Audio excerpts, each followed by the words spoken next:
Mesdames, Messieurs, bienvenue. Vous regardez Questions d'actu. Ce soir, nous allons aborder les présidentielles du 12 décembre prochain.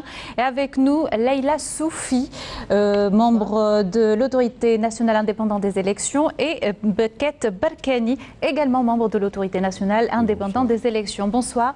Merci d'avoir accepté notre invitation.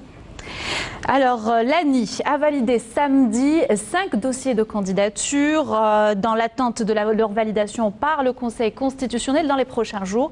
D'abord, un rapide retour sur ce qui a été fait durant l'opération de révision des dossiers, de vérification plutôt des dossiers. D'abord, M.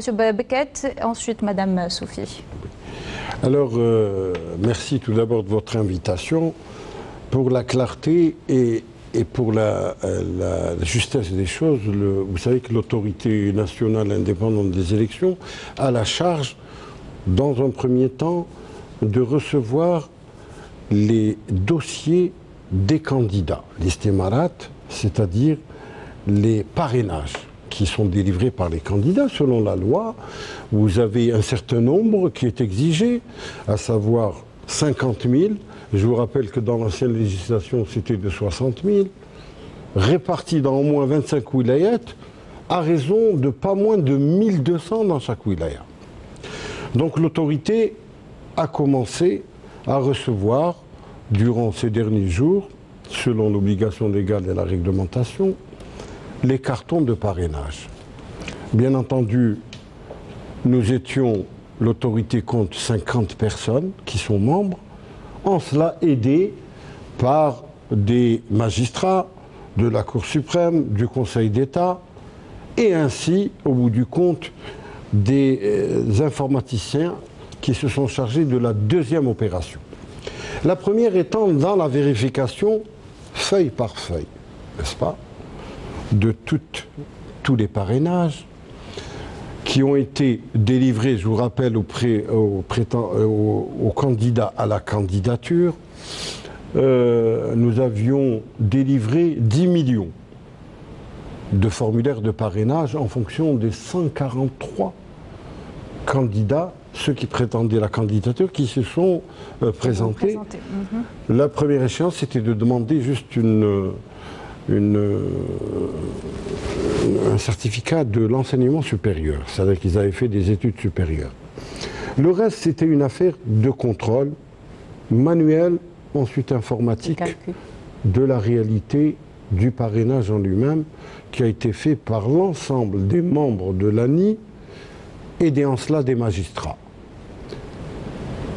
Et probablement le professeur Soufi va donner des précisions concernant le reste de l'opération. Madame Soufi, une opération très minutieuse. Très minutieuse. En réalité, nous avons servi 10 millions de formulaires prêts, mais nous avons reçu à peu près 876 000 formulaires à régler. Donc on a fait l'étude sur les 23 candidats qui se sont présentés, sur les 23 qui ont été déclarés, qui ont déposé tous les formulaires. Et toute l'étude et le calcul s'est fait par l'ANI avec l'aide du Conseil d'État et du Conseil constitutionnel et de la Cour suprême. Donc, chaque candidat a subi le calcul des parrainages sur toutes les wilayas. Il y a le calcul des wilayas parce qu'il faut avoir plus de 1200 formulaires sur chaque wilaya. Il faut avoir 25 wilayas minimum pour arriver à 50 000. Pour être déclaré candidat. Donc, être candidat accepté, il faut avoir plus de 50 000 parrainages acceptés sur 25 wilayas où il y a plus de 1200 formulaires acceptés. Donc, ensuite, le travail de l'ANI a été fait et ensuite le travail sur le calcul sur le serveur qui a été fait pour décider du calcul. Il y a eu le calcul qu'on a fait nous-mêmes, donc c'était individuel. Et ensuite, par l'informatique, on est à peu près tombé sur le même calcul. Donc une opération difficile. Un premier défi. Allez-y, madame. Allez-y. Très longue. C'était un calcul très très long qui a pris des nuits entières pour arriver à la fin. Un calcul difficile, mais une opération accomplie. Un premier défi pour l'autorité, monsieur Oui, Bouquet. tout à fait, parce que c'est tout à fait nouveau, en fait, ce genre d'opération. L'ANI a pris la place de ministères régaliens, n'est-ce pas, comme le ministère de l'Intérieur et d'autres ministères, le ministère de la Justice aussi, pour pouvoir vérifier. Tout d'abord, la vérification, comme disait Madame Sophie, elle s'est faite formulaire de parrainage par formulaire, de vérifier la légalité du signataire, du numéro d'inscription au niveau de la liste électorale. Et ensuite, ça a été comparé, chaque formulaire a été saisi de façon informatique et comparé à la liste électorale nationale. Pour éviter de trouver des faussetés dans le genre des doublons, par exemple, des personnes qui ont signé pour 2 candidats, des personnes qui n'avaient pas l'âge légal, qui avaient moins de 18 ans, etc., etc. Et comme on vient de vous le dire, nous sommes tombés sur des chiffres qui sont pratiquement équivalents. Et encore, je tenais à vous préciser que, de façon manuelle, nous avons compté et recompté 2 fois. Non pas dans les 10 commissions, pour chaque candidat dans sa commission, non. Chaque candidat avait un paquet distribué dans l'ensemble des commissions pour éviter, n'est-ce pas, qu'il y ait une quelconque méprise dans cette situation. Je peux me permettre de vous assurer que c'est une opération qui a été faite avec rigueur, n'est-ce pas, avec les outils scientifiques, mais comparée à la liste électorale nationale. Et nous sommes tombés dans les résultats que le président, M. Charfi, a annoncé le samedi de façon solennelle aux candidats, n'est-ce pas, et à l'opinion publique. Mais justement, 18 dossiers de candidature ont été rejetés. Comment commentez-vous cette... Écoutez, ce sont des obligations légales. On vous a dit 50 000 signatures, 50 000 parrainages dans au moins 25 wilayats, pas moins de 1200. Il n'y a que 5 candidats qui ont respecté cette obligation légale. Les autres, vous avez par exemple des candidats il y en a un qui a atteint plus que 50 000, mais malheureusement, ça n'était pas dans 25 wilayats. Il y en a d'autres qui avaient 23 000, 16 000, 23 000, etc. Donc finalement, vous avez une obligation légale pour laquelle doivent se soumettre les candidats à la candidature, bien entendu, qui doivent... Les résultats ont été annoncés et maintenant c'est le problème de l'affaire du Conseil constitutionnel parce qu'ils ont droit de faire recours et l'autorité nationale indépendante se tient à la disposition du Conseil constitutionnel pour donner tous les documents nécessaires. Le Conseil constitutionnel a 7 jours pour répondre à leur recours. Les candidats ont 48 heures pour introduire le recours. Je ne saurais pas vous dire s'il y a eu des recours, mais en tout cas, au bout du compte, c'est le Conseil constitutionnel qui est prévu par la Constitution algérienne qui doit répondre et annoncer définitivement les résultats. Avant de revenir justement au déroulement du processus électoral à partir du 17 novembre, date de début de la campagne électorale, une question, Monsieur Bouquet, vous dites que c'est un scrutin difficile ou plutôt particulier, mais nécessaire. Écoutez, on ne peut pas dire que c'est difficile. Pourquoi? Parce que l'autorité nationale a donné déjà des gages d'organisation. Depuis le 15 septembre, je vous rappelle que nous sommes en poste. 50 personnes qui viennent d'horizons différents, avec des professions différentes, n'ayant qu'un seul credo, c'est de faire réussir toutes les étapes. Maintenant, dans la conjoncture actuelle, ce n'est pas la peine de répéter, on ne le répétera jamais assez, qu'il nous faut un président de la République. Il faut que les gens, en fonction de l'article 7 et 8 de la Constitution, que notre peuple puisse s'exprimer. C'est une importance capitale. L'autorité, c'est la chose nouvelle dans ce pays, qui est tout à fait indépendante des administrations et des pouvoirs politiques, qui organise, qui contrôle et qui, au bout du compte, décide des élections en elles-mêmes. C'est un gage d'indépendance des élections, de clarté des élections et aussi que les élections seront propres et honnêtes.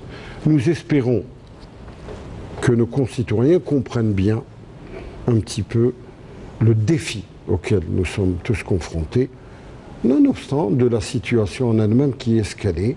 Mais en tout cas, nous espérons que le 12 décembre, nous verrons l'éclosion en un tour, si c'est possible, et en 2 tours, j'espère, si c'est nécessaire, si un candidat n'arrive pas à avoir plus de 50% des suffrages exprimés. Et vous parliez d'une nécessité d'avoir un président. Quels sont les défis auxquels plutôt va faire face le futur président? Écoutez, vous parlez de réformes. L'Algérie a besoin de réformes. Je n'ai pas parlé de réformes, non. Mais vous abordez le sujet. Moi, j'en parle de réformes. D'accord. L'Algérie a besoin de se réformer. L'État est pérenne. La nation algérienne est pérenne. Elle est là. Mais seulement les systèmes politiques qui se sont succédés en eux-mêmes ont montré leurs limites. Et à partir du 22 février, même avant, nos concitoyens sont sortis de façon pacifique en demandant un régime qui soit approprié au temps et au mode. C'est-à-dire de changer la Constitution, qu'il y ait une présidence de la République, une instance exécutive qui soit le miroir des forces politiques, véritablement. Jusqu'alors, il faut dire ce qu'il en est, nous avons eu des élections que nous n'avons pas très bien compris, qui n'étaient probablement que l'ombre d'elles-mêmes. Maintenant, nous essayons à ce qu'on appelle la démocratie. La démocratie, ça veut dire l'expression de la majorité. La majorité doit s'exprimer à travers, bien sûr, refaire des réformes. On revient aux réformes dès la Constitution, de toute forme, n'est-ce pas, de représentativité, l'Assemblée nationale, le Sénat, mais aussi le gouvernement et les programmes politiques. Alors, nous nous adressons au peuple algérien qui doit s'exprimer. C'est une occasion unique d'aller vers une expression populaire qui doit désigner tout d'abord un président de la République, c'est-à-dire la tête de l'État. Bien, Monsieur Beckett, avant de s'exprimer le 12 décembre prochain, il y a la campagne électorale. Madame Sophie, voilà. Quel sera le rôle de l'ANI durant cette campagne électorale? L'ANI doit garantir un scrutin présidentiel qui sera intègre et transparent. Parce que la volonté, c'est d'accélérer la formation d'un gouvernement de compétences en réponse aux revendications actuelles que nous sommes tous en train de vivre. Revendications populaires. Populaires, bien sûr. Sur des marches pacifiques. Oui. De toutes les marches pacifiques que nous vivons tous. Et la première décision, c'est de fixer toutes les conditions requises pour la validation de cette candidature à l'élection. Il faut garantir le scrutin présidentiel pour qu'il soit démocratique, neutre et intègre. En plus d'être transparent aussi. Quels sont les mécanismes dont dispose l'autorité nationale indépendante des élections pour garantir ces élections neutres et transparentes? C'est la surveillance et le contrôle. Est-ce que son rôle se cantonne à la surveillance ou alors ses prérogatives dépassent? Il y a une loi spécifique. Il faut connaître la loi organique qui a été créée le 14 septembre 2019 dans notre création en tant qu'ANI, Autorité nationale indépendante des élections. Et la surveillance et le contrôle des élections se fait par nous et bien sûr avec la responsabilité du Conseil constitutionnel pour donner les décisions finales. Parlons-nous un petit peu de ce rôle, les leviers juridiques dont dispose l'ANI. Alors, les leviers juridiques, ce sont cette loi organique donc, qui a fait que notre groupe s'est occupé de la discussion des candidatures et d'arriver aux 23 qui ont été déclarés candidats avec l'étude des dossiers administratifs et l'étude des parrainages qui ont été offerts. C'est pour ça qu'on est arrivé à déclarer que seulement 5 candidats répondaient aux normes qui étaient décidées. Par la loi. Et ensuite, quelle sera la marche à suivre? La marche à suivre, c'est d'attendre la réponse du Conseil constitutionnel Après si on le reste Conseil au sein. constitutionnel, je veux dire. Et ensuite, on va suivre aussi la campagne électorale, Exactement. bien sûr, Oui. pour que ça fasse sur les médias audiovisuels, dans des capacités qui sont réglementaires. Bien sûr, toutes les... Mais que prévoit la loi justement à ce sujet? Alors, je vais vous lire, il y a une loi sur ça pour la campagne électorale. Il faut savoir que tout candidat aux élections, pour présenter son programme aux électeurs, il a un accès équitable aux médias audiovisuels qui sont autorisés. Il faut que ce soit des médias audiovisuels autorisés à exercer en application de la législation et de la réglementation en vigueur. Bien sûr, la durée des émissions, elle sera accordée, elle est égale pour tous les candidats, pour les présidentielles. Voilà. Madame Soufi, les membres en charge de la communauté algérienne à l'étranger ont été désignés hier. Oui. Comment vont-ils se déployer? Quel sera leur travail durant la Leur campagne travail, électorale? il y a le fichier électoral déjà à l'étranger, je pense, monsieur. Le fichier électoral, ouvrir les bureaux de vote là où il faut et essayer de répondre. S'il y a des procurations à faire, ils sont responsables des procurations qui seront demandées par certains mandataires. Et tout ce suivi, il est sous l'autorité de l'ANI. Mélanie, combien de coordinateurs à l'étranger disposent de combien Combien de monsieur coordinateurs? Bakar? C'est en fonction des zones, n'est-ce pas? Parce que On a 5 zones. c'est des zones, c'est 8 zones plus exactement. Et 8. vous avez 80% de notre corps électoral, n'est-ce pas, de nos compatriotes à l'étranger, sont situés en France métropolitaine, c'est-à-dire dans le territoire français en fait. C'est là que nous avons les plus gros consulats. Et vous avez selon, n'est-ce pas, les régions, par exemple l'Océanie, l'Amérique, les deux Amériques, etc., etc. Ça va jusqu'aux régions nordiques. Ce qui est important, c'est que nos compatriotes à l'étranger, tout d'abord les délégués que nous avons reçus hier en formation, qui ont été installés officiellement, qui ont eu des décisions d'installation, travailleront de concert avec nos autorités consulaires. Parce que jusqu'alors, c'était des autorités consulaires et des ambassades qui s'occupaient exclusivement d'organiser les élections.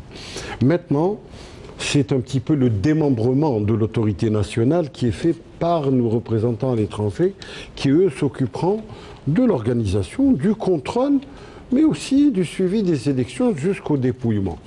Les autorités consulaires sont là à leur disposition, comme l'État algérien ici en Algérie, pour régler tous les problèmes et bien sûr l'acheminement de toutes les pièces qui sont destinées, n'est-ce pas, à régler cette situation. Alors, en dehors de cela, il faut savoir que nos délégués à l'étranger ont une certaine autonomie financière qui est décidée par l'ANI, qui elle-même a une autonomie financière. Les questions auxquelles nous avons été soumis, par exemple, dans la formation hier, c'était des organisations pratiques, n'est-ce pas? Nous avons recommandé le consensus entre les représentants des candidats, pardon. Parce que dans les centres de vote, dans les bureaux de vote, il faudrait absolument arriver à ce qu'on appelle une charte d'éthique. Vous parlez de l'opération de surveillance de scrutin. Bien sûr, du scrutin lui-même.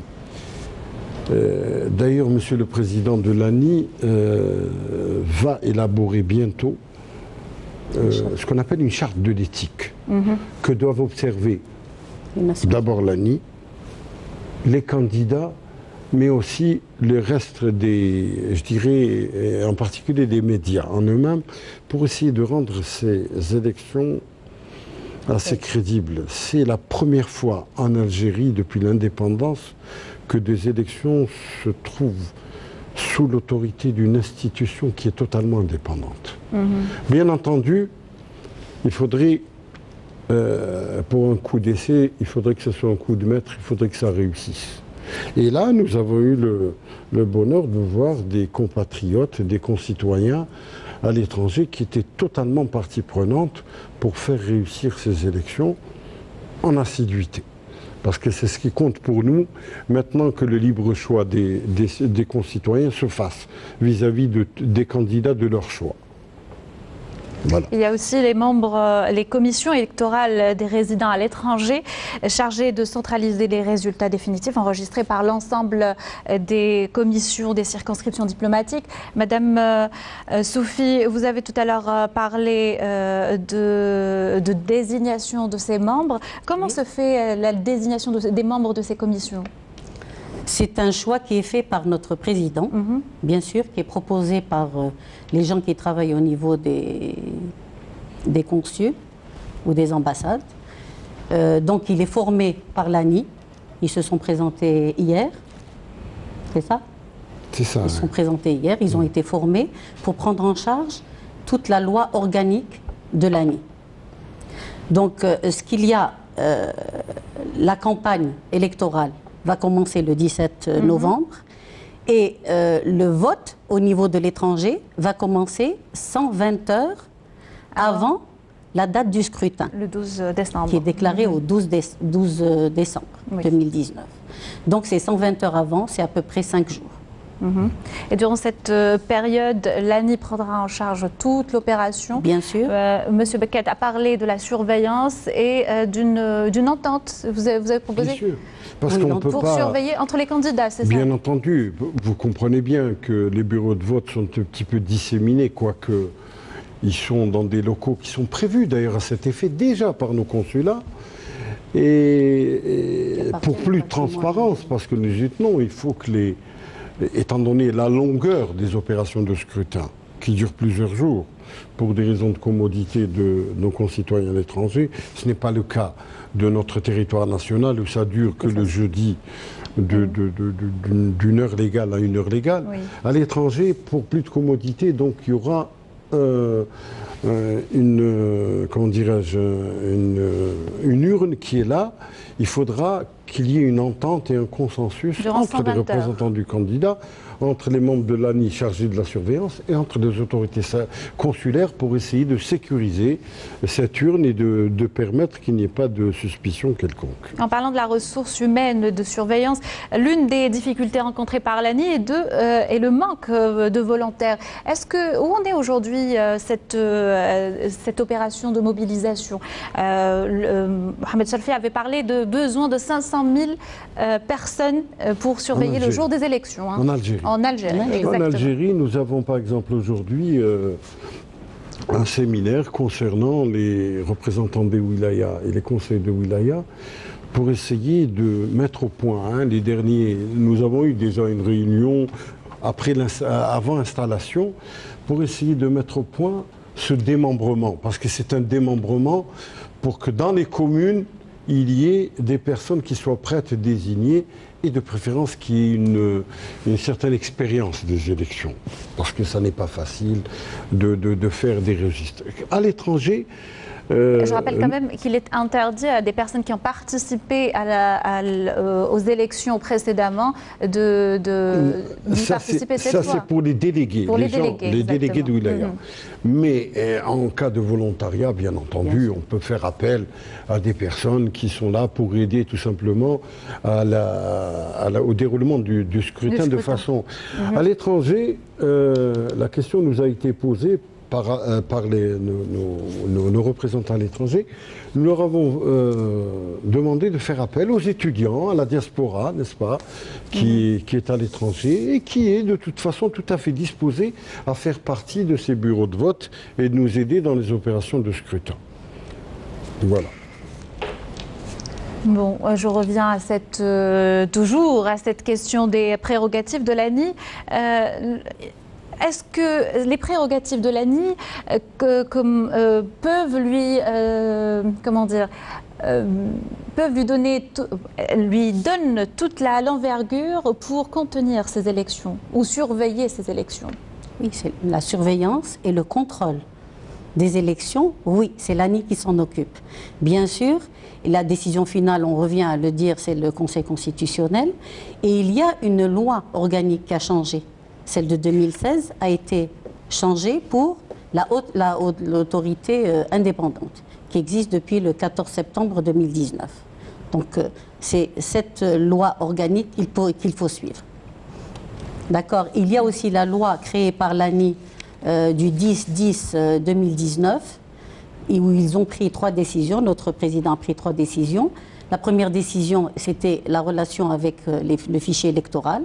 La deuxième décision, c'est les modalités d'établissement, délivrance, remplacement et d'annulation de la carte d'électeur, puisque les cartes d'électeurs vont être faites à partir de dimanche de ces jours-ci. Et bien sûr, on garde les anciennes cartes d'électeurs qui sont valides pour 8 élections. Et ensuite, la troisième décision, c'est fixer les modalités de vote des citoyens résidant à l'étranger. À l'étranger. Ça, c'était quelque chose de Parlez-nous de ces de modalités, justement. Il y a pour la première fois une possibilité de déléguer pour le jour du scrutin. Oui. Pour les résidents à l'étranger, bien sûr. Oui, alors, pour le vote à l'étranger, la commission électorale qui est sur place, elle est chargée de centraliser les résultats définitifs enregistrés par l'ensemble des commissions de circonscription diplomatique ou consulaire. On est bien d'accord. Oui. Elle est composée d'un magistrat qui est président. Il est de la Cour d'Alger, président d'un délégué désigné par l'ANI, aussi qui est vice-président pour la décision. Donc pour revenir à tout à l'heure, à ce que nous avons dit sur les défis de l'ANI, il y a des voix qui s'élèvent, des voix pessimistes, qui ne croient pas en ce processus. Que répondez-vous à ces voix, monsieur? Écoutez, moi ce que je peux vous dire, c'est que, armé de notre bonne foi et persuadé que nous allons réussir ce scrutin, la preuve en est, c'est que la première étape, nous l'avons réussi. Et ça n'a pas été facile, je peux me permettre de vous le dire. Les contrôles ont été faits à tous les niveaux. Il y a eu d'ailleurs un documentaire qui a été édité à cet effet pour montrer un petit peu le sérieux du travail qui a été fait bulletin par bulletin pendant des jours et voire des nuits. Bien. La première étape déjà de faire correspondre à la loi les 5 candidats qui ont été, je dirais entre guillemets, présélectionnés. Bien, selon des attendus légaux, etc. Et les dossiers sont là pour en témoigner. Maintenant, le reste, ça dépend de tout le monde. L'ANI, qui est composée de 50 membres, a des démembrements et des délégations dans les wilayats, je parle du territoire national. À l'étranger également, il y a une volonté particulière d'essayer techniquement de réussir aussi ces élections. Il faudrait qu'on soit aidé aussi par les candidats qui, dans le cadre de la campagne électorale, puissent faire une émulation. Parce que le résultat de ces élections, c'est de nous doter d'un président de la République qui est la légitimité la plus forte. À cet effet, il faudrait que l'assiduité électorale soit appréciable. Il faut que nos concitoyens, et en particulier, puisque nous sommes sur Canal Algérie, qui est d'expression française, nos concitoyens à l'étranger, puissent savoir qu'ils ont force d'exemple, un petit peu pour leurs concitoyens de l'Algérie. Pourquoi? Parce que vous savez qu'ils votent avant tout le monde pendant 6 jours, et nous sommes très attentifs à l'engouement. Vous voulez dire qu'ils ont une responsabilité dans Bien ce entendu. Vous avez remarqué dans les précédents scrutins, il y avait un scrutin où il y avait un engouement particulier, et bien ce fut un succès en matière de participation. Nous voudrions que ces élections, les premières libres, transparentes, honnêtes et propres et démocratiques, comme dit Madame Soufi, soient une réussite. Alors, quant au reste, l'ANI, c'est un organe technique, c'est un organe indépendant, c'est un organe, j'espère, d'organisation qui va être pérenne, qui a été consacré par la loi, qui a 4 ans d'existence, selon le décret, 2 ans renouvelables. C'est une institution qui sortira des exécutifs qui viendront. C'est ça le jeu de la démocratie. C'est une instance qui est tout à fait indépendante, qui agira dans le fonction de, bien sûr, sur les bases légales, mais seulement qui sera elle-même dans son fonctionnement, autonomie financière, administrative, etc., etc. Alors, c'est la première expérience. J'espère que ça sera une réussite. Et ça sera une réussite, il n'y a pas de raison. Je vous assure que nous sommes 50 membres qui venons d'horizons différents, de professions différentes. Et ce qui est curieux, c'est que nous sommes tous des émules de la réussite, n'est-ce pas, de ces élections. C'est le challenge. Et en tout cas, des premiers jalons, nous travaillons en symbiose, sous l'autorité de notre président, M. Charfi. C'est votre dernier mot, monsieur? C'est le mot de la fin. Mon dernier mot, c'est que les rajouter quelque Algériens aillent aux urnes, comme on dit, one man, one woman, bien sûr, one vote, bien entendu, qui s'exprime. Les gens qui sont pessimistes, vous avez parfaitement le droit de ne pas voter. C'est un devoir, mais ça n'est pas une obligation. Mais seulement, les procès d'intention ont cessé d'être. Ça suffit. L'Algérie, ça fait 9 mois presque que nous sommes dans l'incertitude. Il faut nous remettre à l'endroit, parce que nous sommes à l'envers. Maintenant, nous avons la possibilité de nous exprimer démocratiquement en respectant les avis des uns et des autres et en faisant le choix de son candidat. Et c'est mon dernier mot. Je vous remercie de votre invitation. Merci, monsieur Beckett. Un dernier mot, madame Sophie. Moi, je veux préciser que le résultat du 2-11 donné par notre président, elle vient démentir le doute sur les capacités de l'autorité nationale indépendante dont nous sommes membres. Nous prouvons l'efficacité de la prise en charge du contrôle et de la surveillance de l'élection et que nous allons vers, j'espère, une élection libre, neutre, impartiale et démocratique. Merci Madame Sophie. Merci Mesdames, Messieurs de nous avoir suivis. C'est la fin de cette émission. Je rappelle que Madame Leïla Soufi et Monsieur Beckett Barkani étaient avec nous. Ils sont tous deux membres de l'autorité nationale indépendante des élections. Bonne soirée à tous sur Canal Algérie.